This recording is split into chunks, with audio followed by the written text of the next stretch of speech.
General Artemio Ricarte. Ito ay commemorative coin mga ka-Vertusio. Price update po tayo. Again, ang face value po ng commemorative coin na ito ay 1 piso. 1 piso lang po ang face value po nito mga ka-Vertusio. Ito ay in honor sa kanyang 150th birthday.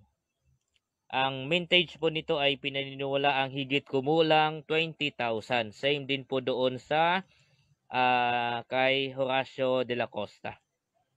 Price update po tayo kung saan mang online kayo titingin. At best recommended ko ay Carousel PH. Ito ay nagre-range po sa 500 pesos hanggang 2,500. Yes, sa mga may hawak po nito, pwede nyo pong ibenta ito hanggang 2,500. Mula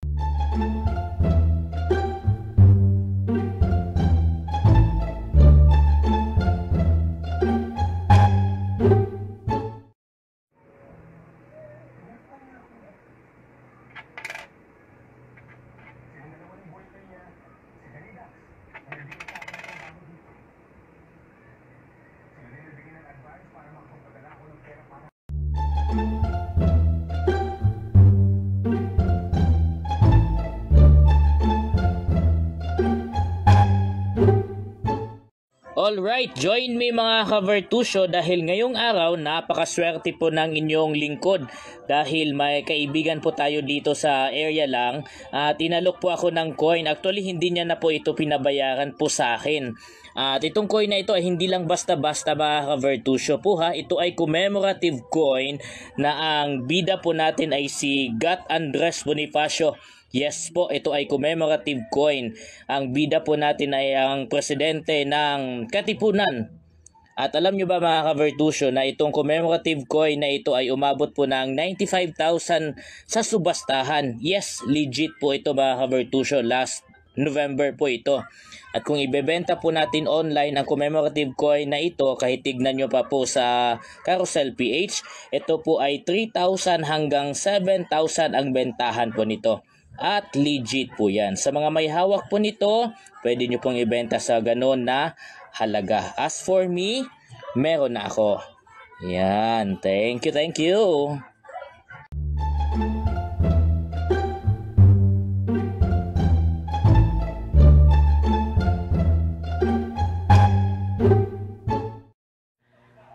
Kayo po ba mga ka-Vertusio ay may hawak din po ng gantong klase ng coin? Ito ay 5 peso in face value pero commemorative coin na tinatawag na Bagong Bayani.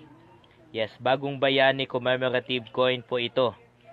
At kung willing po kayong kumita ng 15,000 po mga ka-Vertusio sa hawak ninyong gantong klase ng coin, ihanda nyo na at linisin nyo na po yung coin na meron po kayo kasi yun po ang halaga na meron ito ngayon. Umaabot na po itong Bagong Bayani commemorative coin, katulad ng pinakita ko sa inyo ngayon, ng 15,000 ang bentahan. Sa collector man yan or sa Carousel PH.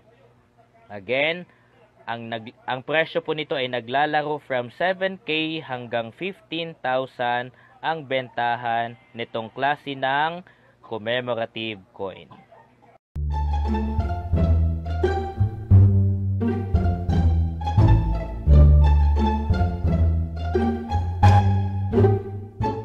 Bagong dagdag na naman sa collection natin mga ka-Vertusio, itong commemorative coin. Mataas na value po ang coin na meron tayo dito mga ka-Vertusio.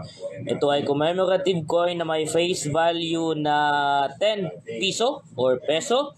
Pero ang bayani po natin dito, commemorative coin po ito in honor to Apolinario Mabini o ang utak ng Katipunan.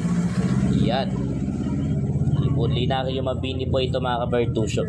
Hindi na siya brilliant pero sa tingin ko kapag kalilinisin po ito, babalik alindog po ito mga ka-Vertusio. Gamitan lang po natin ito ng metal polish tapos babalik na po ang kinang po nito. Ang maganda kasi nito mga ka-Vertusio, wala siyang gasgas. Sadyang hindi lang siya naalagaan, hindi lang siya nalinis kaya ganyan po ang mukha niya. Pero kapag ka makatikim ito ng metal polish, maging bago na ulit ang mukha po nito.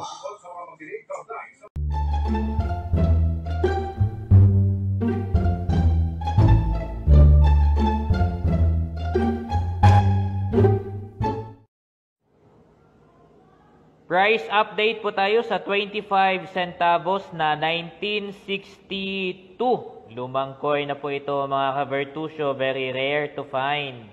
Kaya asahan po natin na ang coin na ito ay may mataas at malaking value din po sa market. Ang magiging source po natin dito ay ang Carousel PH na ipapakita ko po sa inyo kung magkano na po ang bentahan ngayon nito. Carousel PH ang ating source. Ayan. Lahat po ng 1958, 1960, 1962, katulad ng coin na meron po ako, 1964 and 1966, ang bentahan po nito ay 1,000 pesos. 1,000 pesos na po ang bentahan ng coin na ito.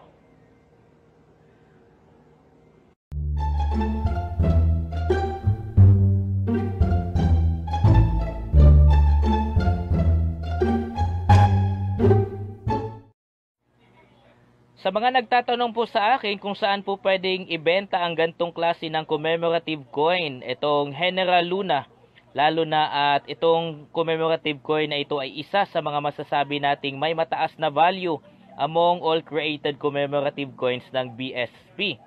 Bukod po sa aming mga numista at mga kolektor, pwede po kayo magbenta online, and I would like to recommend Carousel PH na kung saan pwede po kayo magbenta po nito nang may hustisya din naman sa mga coins po ninyo.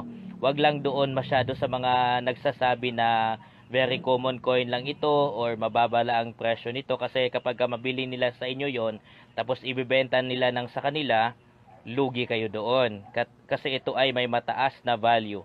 So pwede po kayong gumawa ng account sa Carousel PH, i-post nyo po ito doon at ito ay umaabot ng 22,000. Carousel PH po yan.